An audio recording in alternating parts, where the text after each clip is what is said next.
Shalom, shalom. First and foremost, I'd like to say Barakatah Yahweh, Bahasham Yahweh Shai, Bahasham Rakwa Kwadash. Double honors to the apostles and elders of GreatMillStone that rule well, pushing brothers and encouraging brothers to stay diligent. And I'd also like to say shalom to all the sincere Akim that worldwide that push this truth in sincerity. Yeah. Now, as you can see from the articles that I've got in the background, yeah, hey man, inevitably World War III is going to happen. It's literally around the corner. Look, I'm going to read through some articles and dive into a few of them. First one is from Quora. Is World War III inevitable? Yeah, Quora is simply like a forum where people post their thoughts. We're going to go into that. Are we heading towards World War III? World War III, scared ex-Soviet general warns nuclear war is inevitable. Yeah, World War III with North Korea is imminent. China warns as Trump increases force. Some of these articles are quite recent. Some of these go back to 2017. But this Cold War between Russia and America and their allies has been brewing for a minute. Yeah, World War III. Donald Trump slams peace talks with North Korea, and it's like Donald Trump slams peace talks, warns war with North Korea. World War III is coming. Is World War III inevitable? We asked, you answered. Hey man, let's look into the first article real quick, because we know through the spirit and power of Yahweh Shem Yahweh Shai that war is going to happen. It's not a speculation to us. It's just a matter of time until the shells start flying and the nukes start being shot. Yeah. Hey. Like, let's look. So, someone asked the question, yeah, is World War III inevitable? One of the answers was from a guy by the name of Christian Cook, and he said, from a point of view that humanity has most probably a long time to go on this planet, the statistics would overwhelmingly suggest that another large-scale war will break out during human lifetimes. No matter how far in the distance this may be, it would still be classed as World War III. If you were talking about World War III in our lifetimes, or within the next few generations, however, I would ultimately like to say this is unlikely. Now, we know that this guy is incredibly wrong. Yeah, I ain't even got to read what he's saying. It's all bullshit. We know that this guy's wrong. Yeah, inevitably. Because Yahweh Shem Yahweh Shai prophesied, yeah, in Ezekiel the 38th chapter, that Magog was going to come up against Babylon. Magog being the modern day Russian setup, yeah. Because that land of Russia is where the ancient Japhetic people used to dwell. Now, you got Edomites up in that land. Hence why they've taken on that name in the scriptures prophetically. Yeah? Now, I'm going to get into a few scriptures because, the Lord is going to bring judgment. The Lord is going to bring death. Yahweh Shem Yahweh Shai is going to make it rain fire upon Babylon, yeah? Man. And ultimately speaking, that is our salvation. So we're not supposed to be troubled by the times coming. Really, we're supposed to celebrate. We're supposed to be ignited, because I can't wait to get out of here. Every other day that I'm in the society, it irks me, man. Going to work, catching hell every single day. Yeah. Man, women of our nation thinking they're above us, thinking they're better than us. The curses are heavy, man. Those curses in Deuteronomy 28 really do weigh down, man. But we have hope of a better kingdom, man. Wherein dwelleth righteousness. So we keep fighting the good fight, because we know that this ain't forever. This bizarre world is eventually gonna go down. But you read Revelations, the 11th chapter, and the 15th verse. It reads. In fact, let me start from verse 14. So, Revelations 11 and 14. The second woe is past, and behold, the third woe cometh quickly. Now, when you read the word woe is an old English word meaning destruction. What that basically means is that the second woe, meaning the second war, the second major war, which was World War II, is past, and behold, the third war cometh quickly. Now, you might think, it's been hundreds of years since the Second World War, but ultimately speaking, this is according to Yahweh Shem Yahweh Shai's time, and it says it in the book of Peter that one day with the Lord is just 1,000 years, and 1,000 years as one day, man. You gotta understand that the Lord's timing is different. The Lord doesn't operate on man's timing. Our thoughts are not his thoughts. When the Lord says the third will come quickly, you best believe me, man. Spiritually, in actual facts, regardless, even on our earthly years, it does. Because, hey, man, There's all kind of skirmishes right now, all kind of hell going on. And you got to understand that this war that's going to be fought, man, is going to be, oh man, this is going to be the war to end all wars. And it's inevitable that this is going to happen. So I'm going to get into a few scriptures regarding that. Firstly, I'm going to touch on Daniel's the 12th chapter. Just give me a second. Yeah. So, because you got to understand, this war is going to be on a different level. Not only are you going to have men fighting, you're going to have Yahweh and Yahushua come through with the armies of heaven also. Yeah? Hey, let's read Daniel 12:1. It says, and at that time shall Michael stand up. Now Michael is one of the archangels of Yahweh Yahushua, yeah? And he's going to come down, man, along with Raphael, Uriel, and Gabriel, yeah? And at that time shall Michael stand up, the great prince which standeth up for the children of thy people. And there shall be a time of trouble such as never was since there was a nation, even to that same time. And at that time thy people shall be delivered, every one that shall be found written in the book. But emphasis on the point that there shall be a time of trouble such as never was since there was a nation. Yeah, there's going to be a time of hell on the planet Earth, man. That's going to supersede, man. That's going to make everything look like child's play. What's that time of hell, man? That's the time not only of Jacob's trouble, but hey, ultimately speaking, that World War III, the time of Jacob's trouble. Jacob's gonna be catching all kind of hell because the oppressor is gonna come down on us hard, yeah, pursuant to Revelations, man. You know, but hey, ultimately speaking, man, man, the time that's coming. 1 second, I can. Salakia. The time that's coming is going to be severe, hella severe. And you gotta understand that if you ain't got the spirit of Yahweh Yahushua upon you, boy, I'm gonna go into Isaiah 9:5. For every battle of the warrior is with confused noise and garments rolled in blood, but this shall be with burning and fuel of fire.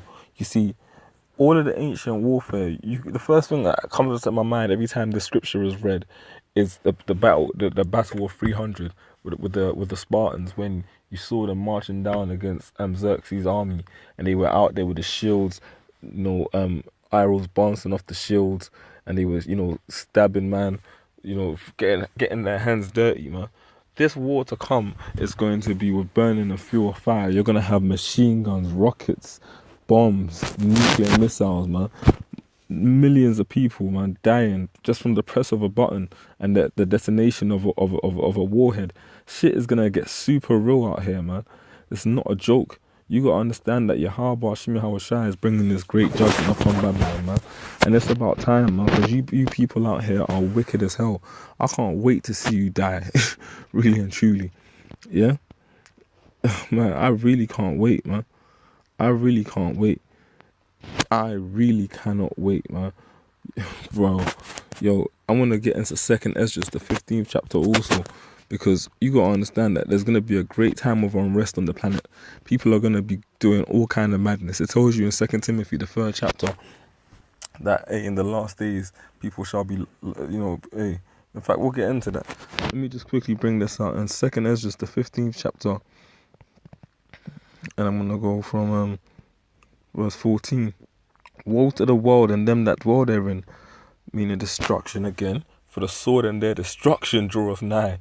And one people shall stand up and fight against another, and swords in their hands, for there shall be sedition among men, and invading one another. They shall not regard their kings nor princes, and the course of their actions shall stand in their power. What that's talking about is race wars. There's going to be rioting on the streets, people dying. You're going to see all of these old ass Edomites, them, your boss maybe that you thought was all kind of cool, and he wasn't that bad, old Allen and the rest of them. You're going to see them come out there in their full-on KKK regalia that they've been keeping in the back of the closet for years, hunting and lynching niggas. You're going to see Jake getting killed by the masses, and eventually you stupid niggas are going to realize that the so-called white man is not your friend. Hey, by then it's going to be too late for you 2/3 anyway, but you're going to have to fight back to defend yourself. That's literally what's going to happen. Cities are going to get cordoned off. People are going to be dying by the masses. Yahweh Shai's judgment is going to reign supreme, man. It says, a man shall desire to go into a city and shall not be able, for because of their pride the cities shall be troubled, the houses shall be destroyed, and men shall be afraid. What's that talking about? That's talking about the judgment, man, of Yahweh Hashem Yahushai, martial law, cities being cordoned off, animals just roaming wild. Yeah? Hey, I don't think you understand, man. And Jake don't really understand. They think it's all a joke. But it's all good, because when the Lord really brings these plagues down, man, man, a man shall have no pity upon his neighbor, but shall destroy their houses with the sword and spoil their goods because of the lack of bread and of great tribulation. If you watch that movie that came out recently, The Purge, that's the best description I can give you. It's literally just going to be a land of lawlessness, primarily in Babylon, but all of these major establishments. You take England, for example. England as a whole is an island, yeah? It's part of an island, which is the UK, the United Kingdom. Let the trade to the United Kingdom stop for about a week, yeah? And yo, when them supermarkets run out of food, because they only have 3 days supply of food, what the fuck is going to happen then? People are going to die by the masses, man. Because that loaf of bread, that last loaf of bread up in Morrison's or Tesco, yeah, it's going to be you and that neighbour of yours that you thought was down for you. And when he's got his family to feed, and you need to fill your belly as well, what do you think is going to come down to you, man? It's going to be a survival of the fittest. That's literally what's going to happen out here. And in the midst of all of that, yeah, Russia and America are going to be warring, man. Hey, when them nukes start flying and them alarm bells start ringing off, yeah, and you know, you've got them broadcasts going on, you know, that live news broadcast, everyone must evacuate to the nearest the nearest bomb shelter, or, you know, evacuate the city. Hey, you're going to know, man, that Yahweh Hashem Yahushai ultimately warned you of these things, man, through his prophets, you know. Real quick, I got this. Zechariah, just a second. Zechariah, the 14th chapter and the 12th verse, yeah? And it reads, and this is the plague wherewith the Lord will smite the people that have fought against Jerusalem.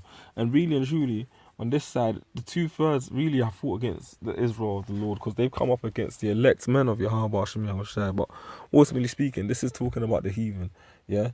But, you know, the 2/3 of our people are in like a heathen-like state. And this shall be the plague wherewith the Lord will smite all the people that have fought against Jerusalem. Their flesh shall consume away while they stand upon their feet, and their eyes shall consume away in their holes, and their tongue shall consume away in their mouth. Think of that Sarah Connor and that Terminator that the apostles always mention. That's what's going to happen. That's what's going to befall you people, man. Because of the fact that you put hell on the Lord's people. Physically, spiritually, mentally, all of that, man. You fucked Jake up completely. Esau primarily, and all of these other nations. Hey, and the 2/3 that choose to go down into Egypt, and I've not asked for the hand of Yahweh Hashem Yahushai. I've not asked, you know, to Yahweh Hashem Yahushai pursuant to Isaiah 30.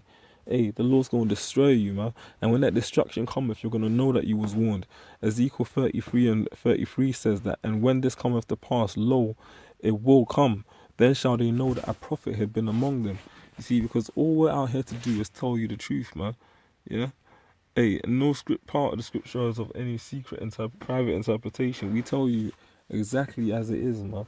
You know? And the Lord's words will not fail. The Lord said in Malachi 3 and 6, he is the Lord, he changeth not. Therefore the sons of Jacob are not consumed, man. You know, you got to understand that the Lord is putting in the spirits of man to be like this. The Lord is putting it in the spirit of Putin to go up against America and Donald Trump to say what he's saying and act the way he's acting towards the East, man. You know, hey, the Lord's making the heart of these people cold. In the same way that he hardened Pharaoh's heart, man, so you can show his power in him. It's the same way he's doing it with these leaders, man.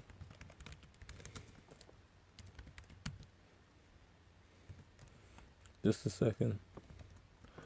I want to see if Exodus, the Lord, the actual account is in Exodus, the 7th chapter, you know, but the Lord also makes reference to that also. Exodus, the 7th chapter, it's also in Exodus, the 9th chapter, you know. Anyway, continuing on, the sit down, 2 Timothy verse 3 says, this know also, that in the last days perilous times shall come. You know, the scripture says that the righteous shall scarcely be saved.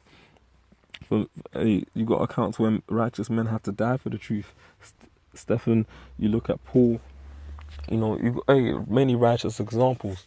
It says, for men shall be lovers of their own selves, covetous, boasters, proud, blasphemers, disobedient to parents, unthankful, unholy, without natural affection, truce breakers, false accusers, incontinent, fierce, despisers of those that are good, traitors, heady, high-minded, lovers of pleasures more than lovers of Yahweh Shem Yahweh Shai, having a form of godliness but denying the power thereof. From such turn away. Does that not sound like your average nigger? Yeah, or native. That's Jake all over, man. That's why the Lord is gonna destroy 2/3 of you, pursuant to Ezekiel the 9th chapter. And you're gonna get caught out there, man. You know, because you're not looking out for World War III. You're just trying to have a good time, trying to fuck over the next Jake, trying to sell the next ounce. Yo, the Lord Yahweh Shem Yahweh Shai is going to bring death to you, Jake, by the masses, man, and you deserve it. Hey, man, I can't wait, man. I really can't wait for the Lord to bring this hellfire upon you niggas, man.